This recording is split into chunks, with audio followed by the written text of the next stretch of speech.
आज से एक साल पहले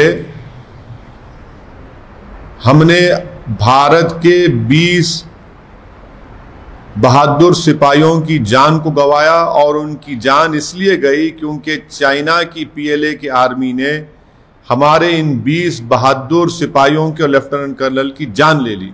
आज एक साल हो चुका है। इस एक साल के अंदर नरेंद्र मोदी की सरकार ने इन अजीम सिपाहियों की कुर्बानियों को रायगा जाने दिया। इनकी कुर्बानी का कोई मतलब नहीं है इस सरकार के पास। ये मैं इसलिए कह रहा हूं कि डेप्सांग, गोगरा, हॉट स्प्रिंग्स और डेमचौक में आज भी इंडिया की टेरिटरी में चीन की पीएलए की फौज बैठी हुई है। हमारी फौज इन इलाकों में जा नहीं सकती। तीसरी चीज ये है कि नरेंद्र मोदी भारत की फॉरेन पॉलिसी को अपनी करिश्मा के ऊपर, अपने पर्सनल करिश्मा के ऊपर चलाना चाहते थे और उसका खमियाजा देश भुगत रहा है। एक साल हो गया और एक साल के अंदर 1000 स्क्वायर किलोमीटर पर भारत की टेरिटरी पर चीन की फौज बैठी हुई है।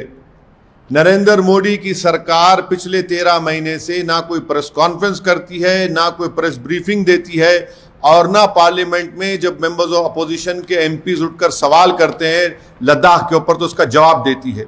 नरेंद्र मोदी की सरकार लद्दाख में बुरी तरह नाकाम इसलिए भी हो चुकी है क्योंकि वो देश को नहीं बता रही है कि इनकी स्ट्रेटजी क्या है, इनकी पॉलिसी क्या है और कैसे उस टेरिटरी को चीन से हासिल किया जाएगा। लेगेसी इश्यूज नहीं है, हम सिर्फ 1000 स्क्वायर किलोमीटर की बात कर रहे हैं।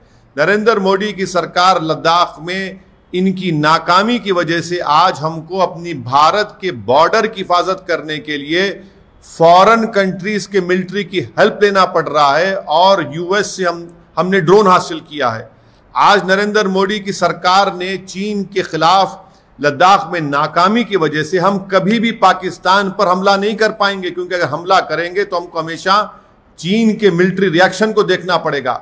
इनकी नाकामी ये इसलिए भी है कि हमने 20 जवानों को खोया, लेफ्टिनेंट कर्नल को खोया और चीन से जो ट्रेड इंडिया का सबसे बड़ा ट्रेड पार्टनर बन गया 10 से 13%। आप बताइए कि हर महाज पर नरेंद्र मोदी की सरकार ने हमारे 20 अजीम सिपाहियों की कुर्बानी को रायगा जाने दिया। उनके खून, उनकी जान की कोई अहमियत नहीं रही। आज भी उन मुकामात पर चीन की फौज बैठी हुई है।